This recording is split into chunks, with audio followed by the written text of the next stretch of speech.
Pauwi na ang Indian na ito sa kanyang bahay sa barangay Tugatog, Malabon itong Miyerkules ng hapon. Nakabuntot sa kanya ang isang riding in tandem hanggang makapasok ng bahay. Hindi na nahagip ng CCTV ang sunod na eksena kung saan nakipagbuno umano ang biktima sa mga sospek. He knows already na may dumatating and he's following somebody, diba? Then siguro nag-aaway pa sila sa loob na bahay.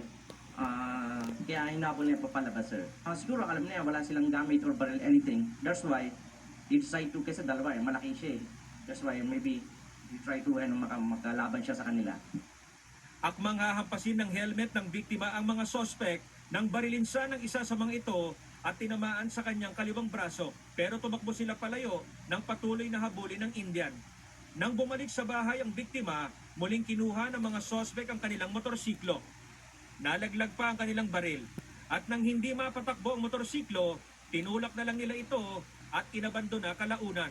Sa ibang anggulo ng CCTV, sumakay ng e-trike ang mga sospek sa kanilang pagtakas. Ang sabi ng witness natin na e-trike na driver, ba't niya sinakay, ang sabi may emergency, mga anak daw yung asawa.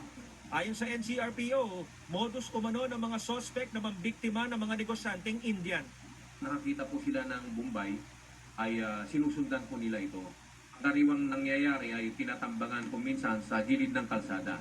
But because of our intensified police visibility, marami pong nakadeploy na police ngayon, kaya sinundan po nila hanggang doon po sa kanyang bahay.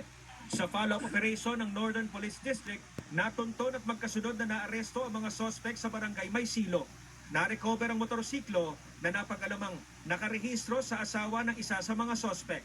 Hindi naman na-recover ang baril na ginamit sa insidente. Base sa ating investigasyon, sila pong dalawa ay nagkasama sa loob, nakakulong sa kasong robbery. Because of the many incidents that they are involved, and madali silang makapagpiyansa, ibig sabihin may perang pondo. So that's why we are digging up.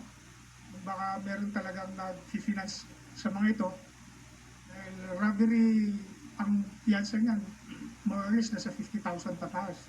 And then, mabilis silang makapagpiyansa. Tumangging magbigay ng pahayag ang mga sospek.